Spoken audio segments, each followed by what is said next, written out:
दोस्तों, तो अब हम लोग बात करेंगे non paraxial rays and non spherical mirrors के बारे में। ठीक है, ओके। एक इंपॉर्टेंट बात समझो पहले, क्या है मेरे पास ये है फंडा, जो हमारा जो स्फेरिकल मिरर होता है उसका फोकस एक ट्रू फोकस नहीं होता है, यानी F इक्वल्स टू R/2 जो है that is valid only for paraxial rays. Non paraxial rays के लिए वो हमारा वैलिड नहीं रहता है। ठीक है, सो अगर मान लो मेरे पास कोई स्फेरिकल मिरर है तो ऑरेंज जहां पर हमारा पैराक्सियल रेज है वो तो हमारा फोकस पर मीट करता हुआ नजर आएगा, लेकिन ब्राउन में जहां पर हमारा नॉन पैराक्सियल रेज है वो हमारा फोकस पर मीट नहीं करेगा। एंड ये जो फिनोमेना है this is called the spherical aberration. ठीक है, this is called the spherical aberration. And ये जो स्फेरिकल एब्रेशन है, इस कारण पे अगर कोई रे ऑफ लाइट या बीम ऑफ लाइट को हमें ट्रूली फोकस करने का मन हो तो हम किसी भी हालत पर हम यूज नहीं कर सकते हैं स्फेरिकल मिरर का। ठीक है, हमें यूज करना पड़ेगा कोई और शेप का मिरर का, जिसके बारे में हम बाद में आते हैं। मैं अपनी बात को साबित करने के लिए एक केस लेते हैं, एक स्पेशल रे लेते हैं। चलो देखो, यहां पर मेरे पास एक स्फेरिकल मिरर है जिसका फोकल लेंथ है magnitude wise F। This is the principal axis. ठीक है, समझ में?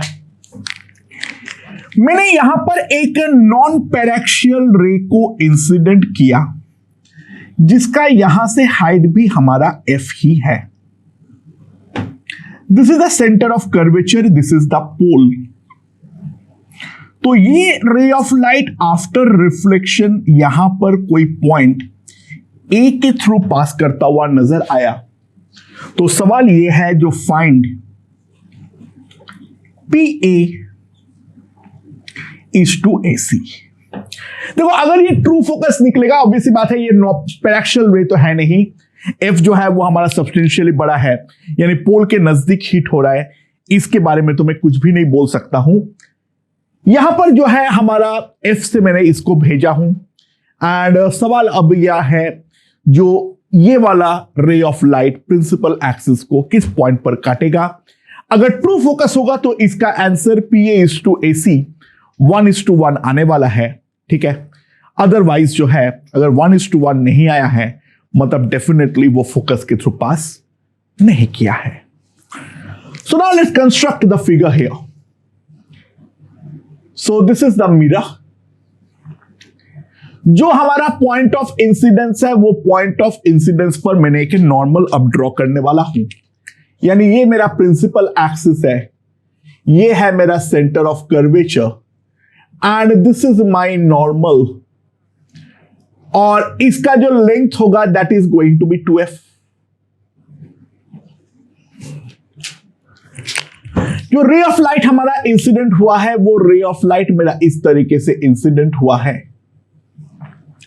और ये जो लेंथ है that is given to be equals to F, और यहां से ये रे ऑफ लाइट इस तरीके से हमारा रिफ्लेक्ट हुआ है। यहां पर हमारा है पॉइंट O। ठीक है, अच्छा, ये वाला लेंथ जो है वो 2F है। बाय द वे एक चीज ध्यान दो, ये जो मेरा एंगल थीटा होगा यही मेरा ये एंगल होगा थीटा, क्योंकि ये दोनों रेस तो हमारा ये दोनों लाइंस हमारा पैरेलल है, और लॉ ऑफ रिफ्लेक्शन को वैलिड करते हुए ये वाला एंगल भी हमारा थीटा ही होने वाला है। सो मान लो ये वाला डिस्टेंस जो है this distance is suppose to be x, जो CA है that is suppose to be x। ठीक है, अच्छा, what is the value of theta? We can clearly see that sin theta is equals to F/2F, यानी theta will be equals to 30 degree. ठीक है, यहां पर पॉइंट को मैंने Q ले लेता हूं। ठीक है, अच्छा, ये वाला एंगल जो हमारे पास होगा, ये जो एंगल है हमारे पास, this will come out to be 180 degree minus 2 theta, that is equals to 120 degree. So what I can write for the triangle AQC, अगर मैं साइन रूल लगाता हूं, x by sin theta is equals to 2f by sin 2 theta. So what I know is x equals to 2f by 2 cos theta, यानी this is f by cos theta, that is root 3 by 2. तो मेरे पास जो CA length आ गया है,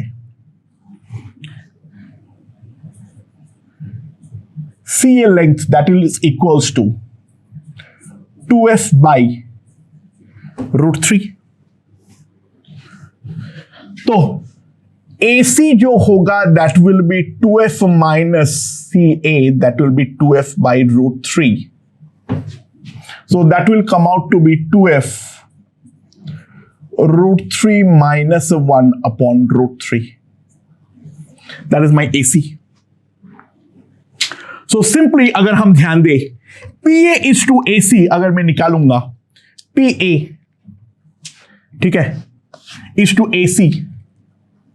sorry, मैंने AC क्यों निकाल दिया इसे, this is a PC, PA. तो PA is to AC, that will be simply equals to, अगर मैं दोनों को डिवाइड करूंगा तो 2f gone, तो root 3 जो है वो भी हमारा चला गया है. So that will be equals to root 3 minus 1, 0.732, and that is simply less than 1. यानी मैं एक चीज देख सकता हूं, ये जो हमारा नॉन पैरेक्शियल रे है, वो नॉन पैरेक्शियल रे हमारा फोकस के लेफ्ट पे जाके हिट करेगा, यानी point A will lie to the left of the focus F. और मैं जितना जितना एंगल बढ़ाता रहूंगा वैसे वैसे मेरा पॉइंट A जो है वो लेफ्ट की तरफ मूव करता रहेगा. तो सवाल यहां पर एक और भी है, जो अगर मान लो मेरे पास कोई मिरर है और मैं जो पैरेक्शियल रे को भेजा हूं वो अगर मान लो मेरा है हाइट h पर, ठीक है, h is obviously less than r, ठीक है, r के बाद ज्यादा तो पॉसिबल ही नहीं है. Find h such that point A coincides with P. Point A जो है that coincides with point P. यानी बेसिकली हमें क्या करना है, हमें ये जो रिफ्लेक्टेड रे है, ये रिफ्लेक्टेड रे को अब मुझे यहां पर पोल के थ्रू जो है वो पोल के थ्रू हमें भेज देना है. ठीक है, पॉइंट ए को अगर मुझे कोइंसाइड करवाना है तो बेसिकली जो भी रिफ्लेक्टेड रे होगा यहां पर, ये रिफ्लेक्टेड रे मेरा पोल को जाके हिट करना चाहिए लाइक दिस. अच्छा, पोल को हिट करने के बाद क्या होगा, जितने एंगल से हिट करेगा एग्जैक्टली वैसे ही वापस आएगा एंड बाय सिमेट्री ये हमारा पैरेलल निकल जाएगा by a height of h. Ray के साथ तो ये होने वाला है. खैर, अब मुझे वो थीटा निकालना है एंड h निकालना है बेसिकली. तो ध्यान दो, ये जो है this is my radius of curvature r, ये एंगल थीटा है तो ये एंगल भी हमारा थीटा है, एंड ये एंगल थीटा है तो ये वाला एंगल भी थीटा है, बट ये वाला डिस्टेंस भी तो हमारा r है, बट ये आर है, ये आर है, तो ये वाला एंगल भी तो हमारा थीटा होना चाहिए। तो तीनों एंगल हमारा थीटा है, तो सिंपल सी बात है, जो हमारा थीटा है that must be equals to 60 degree. तो अगर इसका एंगल ऑफ इंसिडेंस 60 डिग्री पे होगा तो यहां पर वो मिरर को पोल पे जाके हिट करेगा, यानी फोकस, जो सो कॉल्ड फोकस जो है वो हमारा पोल पे कोइंसाइड करेगा। उससे भी ऊपर भेजूंगा तो इन दैट केस मेरा पीछे के थ्रू जाएगा, यानी वो मिरर के अपर वाला पोर्शन पे ही जाके हिट करने वाला है। एंड नाउ यहां पर अगर मैं ध्यान दूं, एच निकालना है मुझे, दैट इज वेरी सिंपल, ठीक है। So tan theta will be equals to h by r, तो h just be equals to √3 into r। Sorry क्या लिख रहा हूं मैं, tan थीटा क्यों लिख रहा हूं, sin theta must be equals to h by r, so h must be equals to √3r by 2, यानी that is √3f। तो यहां पर जाके वो हमारा फोकस जो है वो हमारा पोल के साथ कोइंसाइड करने वाला है। तो स्फेरिकल मिरर का जो हमारा फोकस है that is not a true focus, that is valid only for paraxial rays, that is completely invalid for the non paraxial rays. अब यहां पर बात आती है, जो क्या मिरर का शेप होना चाहिए जो कि हमारा प्रॉपर फोकस बन पाए, ठीक है। तो अब देखो, ध्यान दो जो मैं बोलना चाह रहा हूं, for the sake of simplicity मैं यहां पर एक्स एक्सिस और वाई एक्सिस ले रहा हूं, this is my X, this is my Y, ठीक है। और मेरे पास एक मिरर है लाइक दिस, मेरे पास एक मिरर है like this, okay. I don't know the shape of it, this is y equals to fx, ठीक है। नाउ यहां पर क्या है फंडा, मैंने ये ऑब्जर्व किया, जो मैंने कहीं पर भी एक रे ऑफ लाइट को भेजा वो आफ्टर रिफ्लेक्शन हमेशा a,0 के थ्रू पास करता है, वो एक फिक्स पॉइंट a,0 के थ्रू पास करता है। तो फाइंड इक्वेशन ऑफ मिरर। दोस्तों तुम लोग अभी कॉनिक सेक्शन पढ़ के आए हो, तो you have most probably predicted the equation, ठीक है। बट उसको प्रूफ करना काफी तुम लोगों को मैथ्स में लंबा रहा है, जो मैथ्स का तरीका है that is very very lengthy. I will avoid that method, और मैं तुम लोगों को एक मस्त चीज पढ़ाने वाला हूं, और वो ये है, if two rays are forming an image, they must reach image at same time। अगर दो रे मिलके इमेज बना रहा है, जिन दोनों रे को मैं ड्रॉ कर रहा हूं, वो दोनों इमेज में पहुंचने पर एग्जैक्टली इक्वल टाइम हमारा लगना चाहिए। ऑब्वियस सी बात है, दो रे का इंटरसेक्शन से हमारा इमेज बनता है, तो एक रे अगर पहले निकल गया, दूसरा रे बाद में आ रहा है, तो वहां पे इंटरसेक्ट तो करेंगे ही नहीं वो लोग आपस में, ठीक है, राइट। तो ये चीज देखने के लिए मैंने क्या किया, ध्यान देना, ये वाला पॉइंट का कोऑर्डिनेट जो है, let us take this coordinate as x, y, it is general point. मान लो मेरा ऑब्जेक्ट इंफिनिटी पर है, ठीक है। So I can always consider two parallel rays, एक रे ऐसे आ रहा था और एक रे ऐसे गया, right.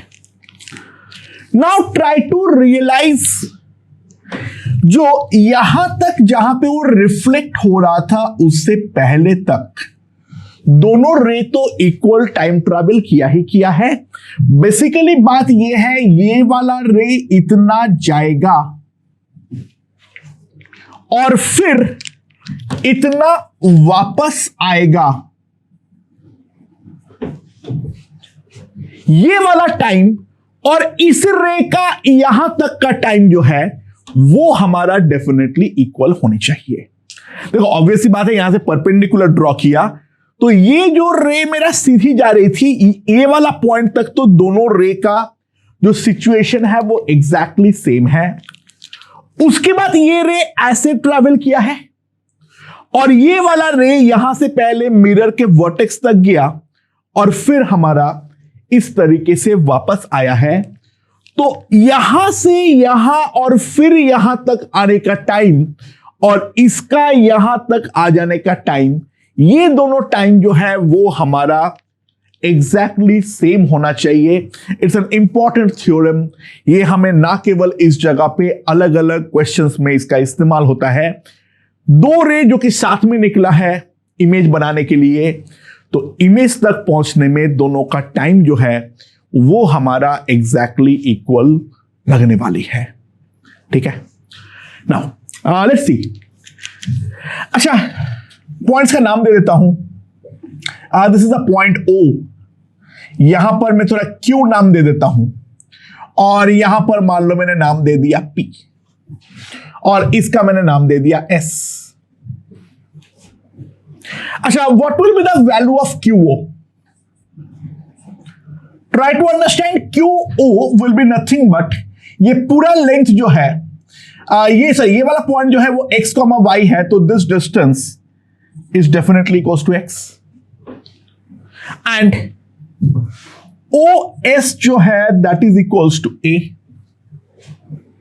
OS must be equals to A and PS जो होगा that will be simply equals to under root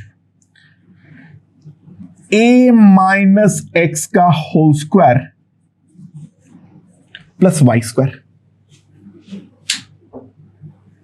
अच्छा, ऑब्वियस ही बात है, मीडियम क्योंकि सेम है तो equal time means equal path length, यानी what I can write is QO plus OS must be equals to PS. QO plus OS must be equals to PS. So the mathematical equation that we are getting is x plus a का whole square, मैंने squaring कर दिया, x minus a का whole square plus y square. And now if I solve x square gone, a square gone, what we will get is y square equals to 4ax, यानी it is the parabola। यानी अगर कोई एक fix point के through पास कर रहा है तो वो जो हमारा मिरर का इक्वेशन होना चाहिए that will be a parabola. यानी what I can say is focus of a parabolic mirror, focus of a parabolic mirror is a true focus। एक पैराबोलिक मिरर का फोकस जो है वो हमारा ट्रू फोकस है। मतलब मैं ये बोलूंगा any ray parallel to principal axis will pass or appear to pass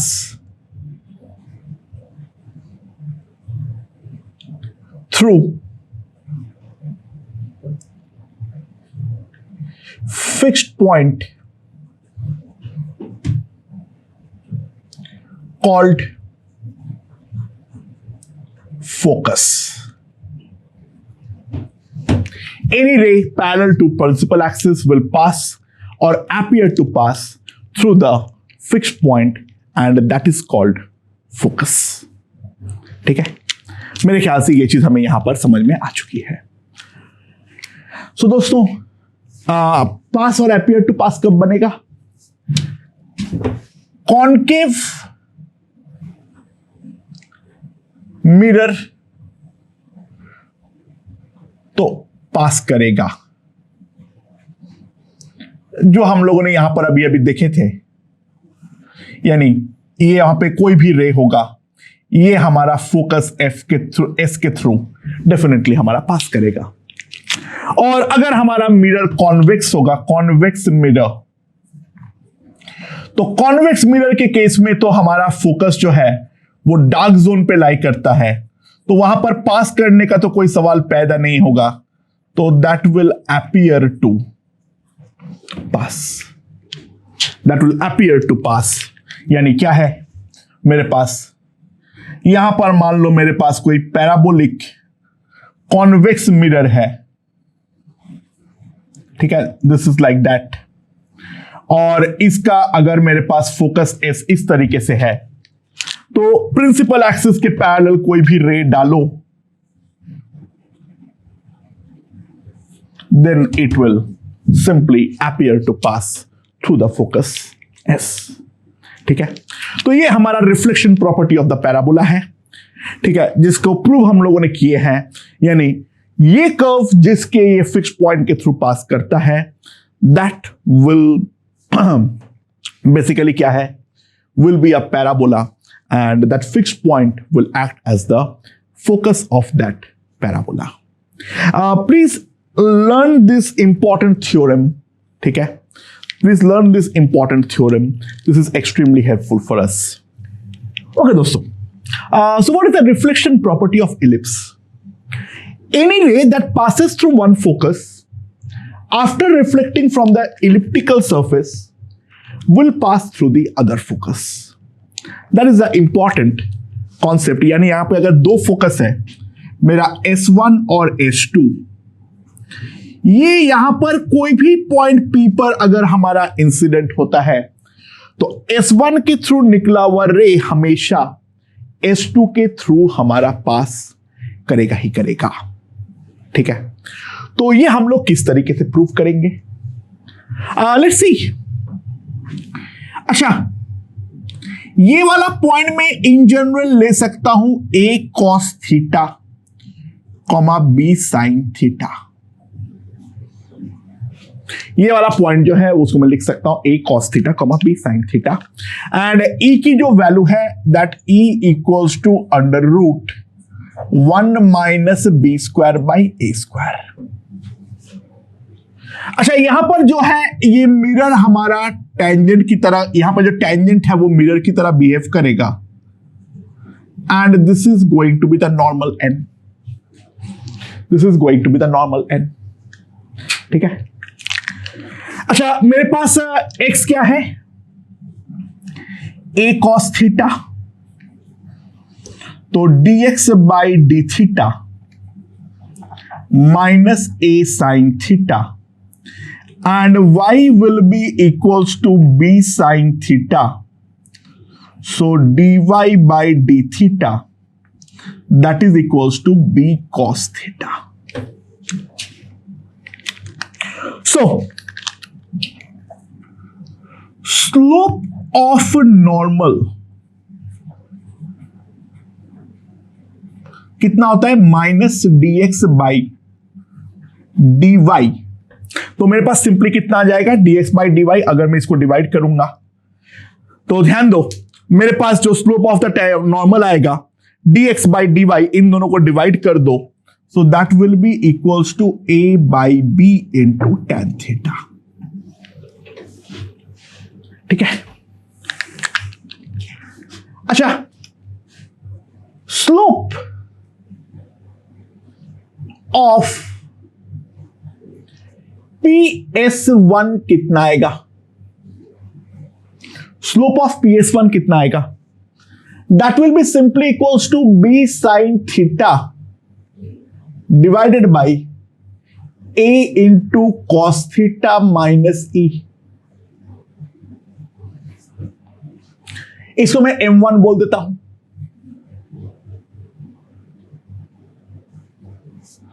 और दूसरा मेरे पास जो आएगा that will B slope of PS2 and that will be B sin theta A cos theta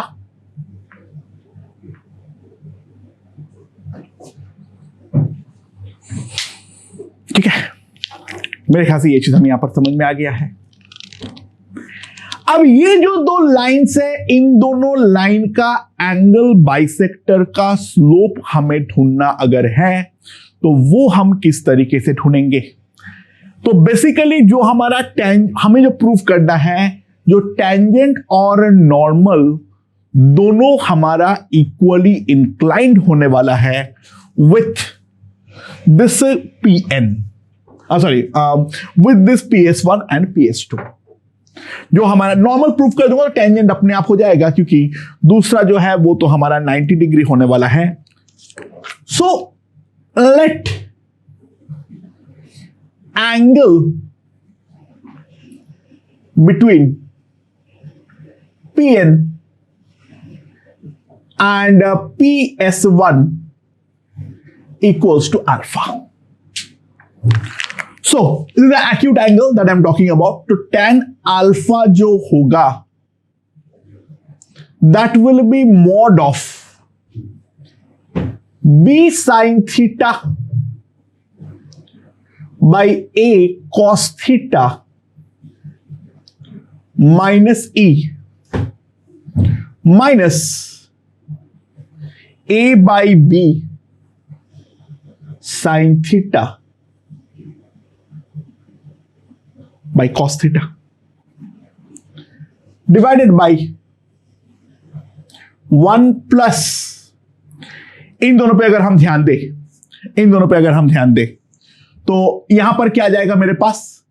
इन दोनों को मल्टीप्लाई करूंगा तो ए गॉन बी गॉन, तो sine square theta divided by cos theta into cos theta minus ई।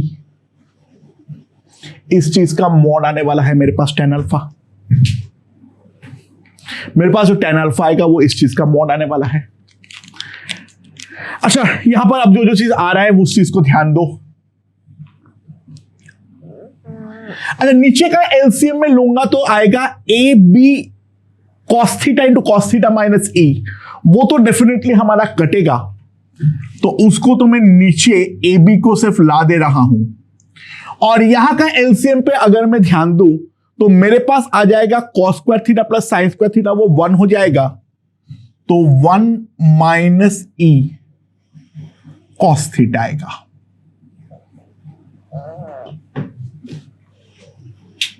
और ऊपर क्या आएगा वो आप एक एक करके देखो। यहां पर आ जाएगा b square sine theta cos theta, ठीक है, minus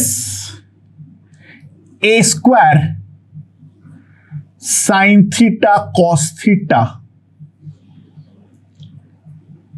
minus plus a square e cos theta, sorry sine theta. ये मेरे पास आ जाएगा। This is what I can write. अच्छा, बी स्क्वायर माइनस ए स्क्वायर को मैं क्या लिख सकता हूं? यहां पे अगर मैं ध्यान दूं, a square into a square can be written as a square minus b square. So this can be written as sine theta cos theta into b square minus A square आ रहा है, तो a square e sine theta तो रहेगा, minus A square into sine theta cos theta divided by A B into 1 minus E cos theta. That is what you can write. And now let's take common. अगर मैं common ले लेता हूं ए square into ई, तो मेरे पास ई sine theta, तो मेरे पास आ जाएगा 1 minus E cos theta divided by A B into 1 minus E cos theta. So this is gone, a gone. So what I can write is tan alpha is equals to mod of AE sin theta by B. Now that is the value of tan alpha. ठीक है. अच्छा, similarly let angle between PN and PS2 equals to beta. अच्छा, इस पर difference क्या आएगा? अगर हम गौर से ध्यान दें, tan बीटा जो हमारे पास आएगा, यहां पर आ जाएगा b sine theta by a cos theta plus e आएगा, माइनस ई की जगह पर. यहां पर तो कोई डिफरेंस नहीं आएगा, minus A sine theta by B cos theta, और यहां पर डिवीजन में आ जाएगा 1 plus sine square theta in by cos theta plus E. That is what we are going to get. So again यहां पर भी अगर हम ध्यान दें तो tan बीटा जो हमारे पास आएगा, tan बीटा जो हमारे पास आएगा, अगेन मेरा ये वाला टर्म कटेगा, तो मेरे पास जो बचेगा दैट विल बी, ऊपर ध्यान दो, मेरे पास क्या बचेगा, b square sine square theta minus b square sine theta cos theta minus ए square sine theta cos theta minus ए ई इंटू साइन थीटा. ये मेरे पास ऊपर आएगा, और नीचे जो आ जाएगा वो मेरे पास आ जाएगा डिवाइडेड बाई ए बी, और कॉस स्क्वायर तो यहां पर भी जाएगा, तो नीचे मेरे पास आ जाएगा 1 प्लस ई कॉस थीटा. ये मेरे पास tan बीटा का वैल्यू आएगा. सो सिंपली अगर मैं चेक करूं, again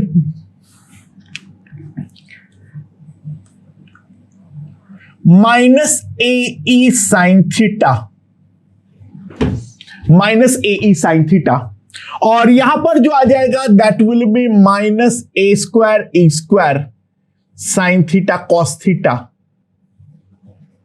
divided by A B 1 plus E cos theta.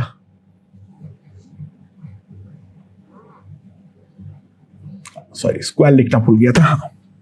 ये मेरे पास आएगा, एंड यहां पर भी ये कटेगा, मॉड में से माइनस खत्म कर दो, एंड मेरे पास सिंपली आ जाएगा tan beta will be equals to A E sine theta by B.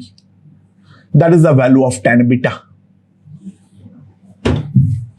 तो ये मेरे पास tan अल्फा है, ये मेरे पास tan बीटा है, तो हम सिंपली एक चीज देख सकते हैं, therefore tan alpha equals to tan beta,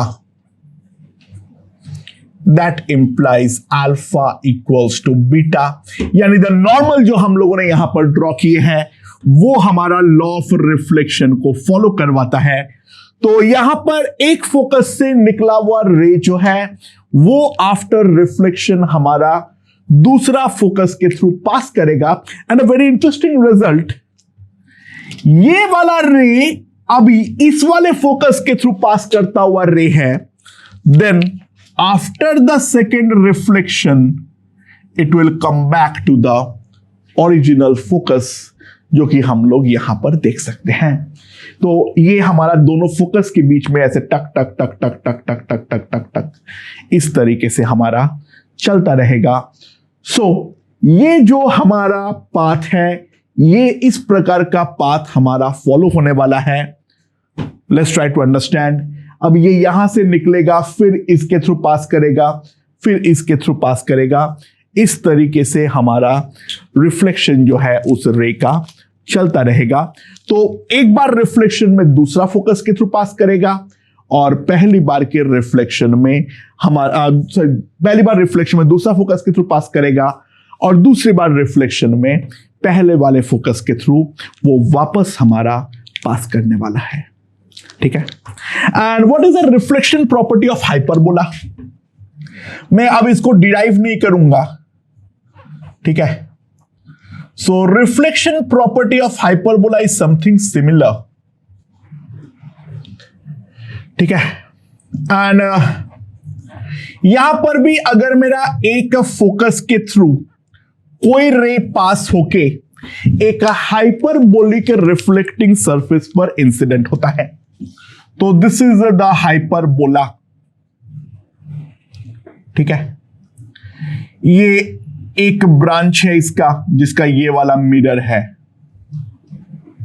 और इसका ये वाला ब्रांच है जिसका ये वाला मिरर है। इसका इक्वेशन हम सिंपली लिखेंगे x square by a square minus y square by b square equals to 1।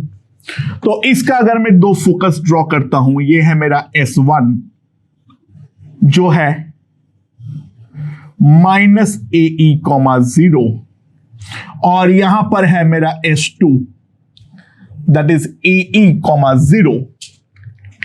सो यहां से अगर मैं कोई रे को डालता हूं, यहां पर से मैं अगर कोई रे को डालता हूं, तो ये आफ्टर रिफ्लेक्शन S2 के थ्रू पास करता हुआ अपीयर होने वाला है। अगर मैं S1 से कोई रे को डालूं, ठीक है, तो वो दूसरे वाले फोकस के थ्रू पास करता हुआ अपीयर होगा। ऑब्वियस सी बात है, यहां पे पास तो कर ही नहीं सकता है क्योंकि फोकस दूसरे वाले रिफ्लेक्टिंग सरफेस पे है। यहां से निकला हुआ कोई भी रे आफ्टर रिफ्लेक्शन हमारा दूसरे वाले फोकस के थ्रू पास करता हुआ नजर आएगा। तो पैराबोला, इलिप्स और हाइपरबोला का जो रिफ्लेक्शन प्रॉपर्टीज है वो हमने यहां पर डिस्कस कर दिए हैं। अब मैं एक जनरल मिरर के बारे में आऊंगा। दोस्तों याद करो, मैं तुम लोगों को रेडियस ऑफ कर्वेचर जो है वो मैंने पढ़ाया था। ओके दोस्तों, तो अब बात यह है, अगर जनरल कर्व का इक्वेशन दिया हुआ है तो मैं इमेज जो है वो इमेज किस तरीके से बनाऊंगा उसके बारे में एक इंपॉर्टेंट सवाल जो है अब हम देखते हैं। तो मान लो ये मेरा कर्व दिया हुआ है y इक्वल्स टू fx, और दो पॉइंट है x1 y1 और दूसरा जो है वो है हमारा x2 y2।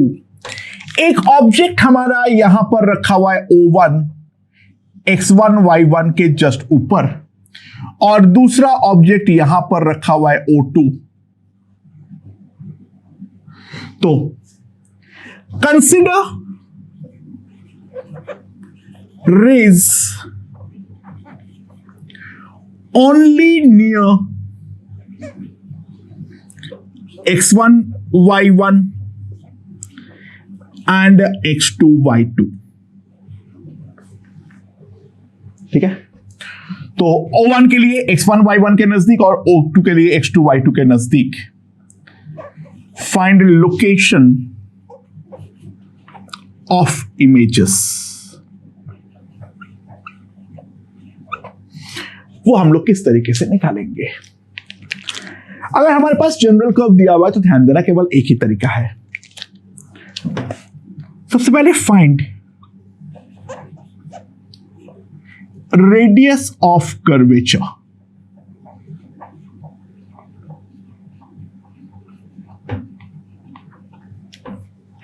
किस तरीके से निकालूंगा? हमारे पास फॉर्मूला है, दैट इज ρ1 इस वाले पॉइंट पे f' का whole square to the power 3/2 by mod of f"x and find it at x1, y1। ये इस पॉइंट का रेडियस ऑफ कर्वेचर आ जाएगा। And ρ2 will be equals to 1 plus f' का whole square to the power 3/2 by mod of f"x at x2, y2। दोनों में पहले radius of curvature का मैग्नीट्यूड जो है वो निकाल दो। ठीक है, अगला स्टेप है असाइन साइन टू ρ1 एंड ρ2। ρ1 और ρ2 को साइन दो। बहुत सिंपल सी बात है, साइन कैसे दोगे? If convex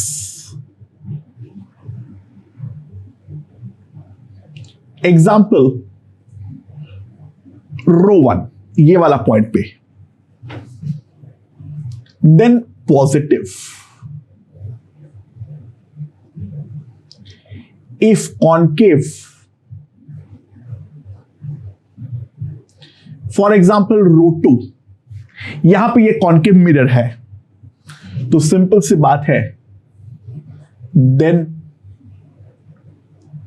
negative.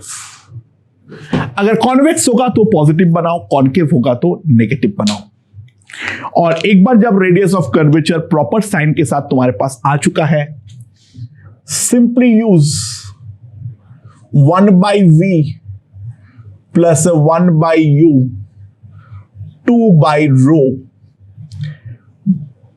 using proper sign convention, using proper sign convention।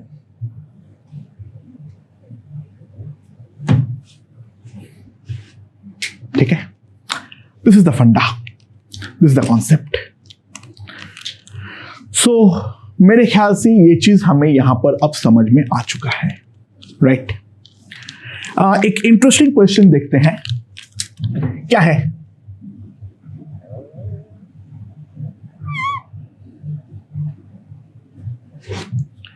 ये मेरे पास एक मिरर है,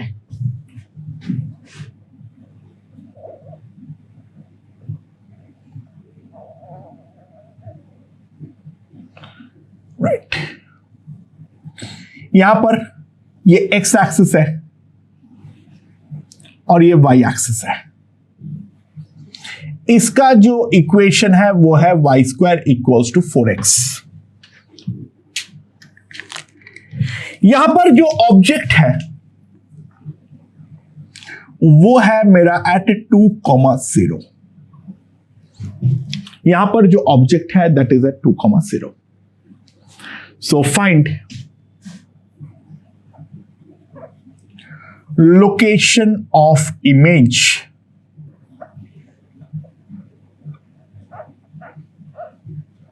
using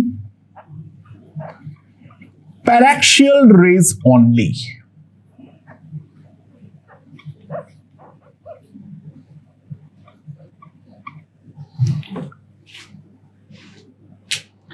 अच्छा, यहां पे अगर पैराक्सियल रेज के बारे में बात करूंगा तो यहां पर हम केवल यहां पे एक तो डायरेक्ट रे लेंगे और दूसरा रे 0,0 के बहुत ज्यादा नजदीक हम लेने वाले हैं। तो सबसे पहले यहां का रेडियस ऑफ कर्वेचर जो है वो निकालो। तो क्या है मेरे पास, सॉरी मैंने यहां पे गलत लिख दिया हूं, sorry X square equals to 4y, point भी गलत दिया हूं, sorry, X square equals to 4y। यहां पर जो हमारा ऑब्जेक्ट है वो है मेरा 0,2 पे, सॉरी, ठीक है, ऑब्जेक्ट जो रखा गया वो 0,2 पे रखा गया है। सो fx क्या है मेरे पास, x square by 4,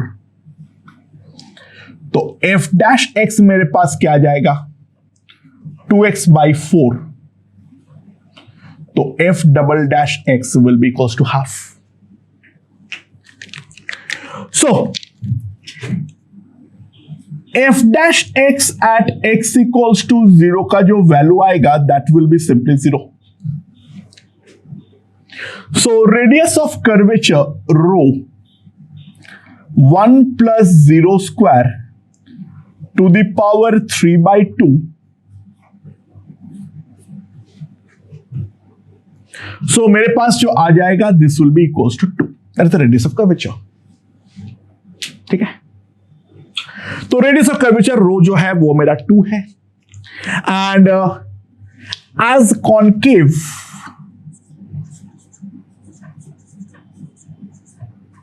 as a concave,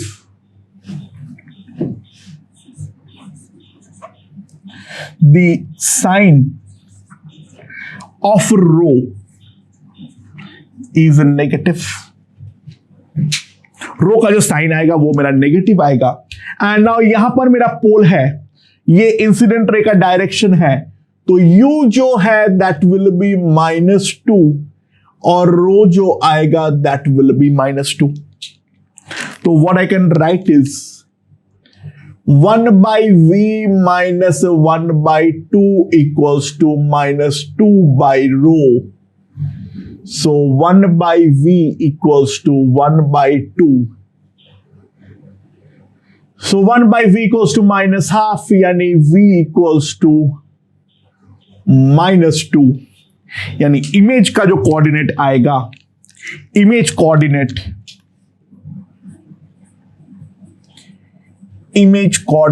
will be also 0,2। That's pretty obvious, क्योंकि यहां पर सेंटर ऑफ कर्वेचर पे ही, रेडियस ऑफ कर्वेचर क्योंकि मेरा 2 है, तो मेरा सेंटर ऑफ कर्वेचर पे ही ऑब्जेक्ट रखा हुआ है, तो इमेज और ऑब्जेक्ट मेरा कोइंसाइड करना चाहिए था। सो ये हमारा एक पैराबोलिक मिरर का केस मैंने देख लिया, ठीक है। अच्छा, रो कभी 0 आ नहीं सकता है, ठीक है ना, लॉजिकली रो जो है rho equals to 0, that implies sharp corner, and वहां पर हम सिंपली ये बोलेंगे image formation not possible. Image form करना यहां पर हमारा किसी भी हालत पर पॉसिबल ही नहीं होगा। रो इक्वल्स टू 0 का सिंपल मतलब होता है शार्प कॉर्नर, और ऐसे केसेस में हम इमेज फॉर्मेशन के रिगार्डिंग बातचीत करते ही नहीं है। अगर रो इक्वल्स टू इनफाइनाइट है that means flat at that point treat it as plane mirror. Treat simply as a plane mirror and object distance will be equals to image distance. Simple case है, तुम एक काम करना, take y equals to x cube and x equals to 0 ले लो। Simply देख सकते हो f double dash x 0 आएगा, रो इनफाइनाइट आएगा, तो वहां पर वो फ्लैट मिरर की तरह बिहेव करेगा। ऑब्जेक्ट को अगर मैं 0,2 पे रखूंगा तो यहां पर भी हमारा 0,2 पर ही बनने वाला है। तो ट्राई टू रियलाइज जो हमारा वहां पर प्लेन मिरर की तरह ही वो बिहेव करेगा। इनफाइनाइट तो आ सकता है, बट 0 अगर आ जाता है तो शार्प कॉर्नर है, और शार्प कॉर्नर के लिए हम ट्रीटमेंट नहीं करेंगे उसको, ठीक है।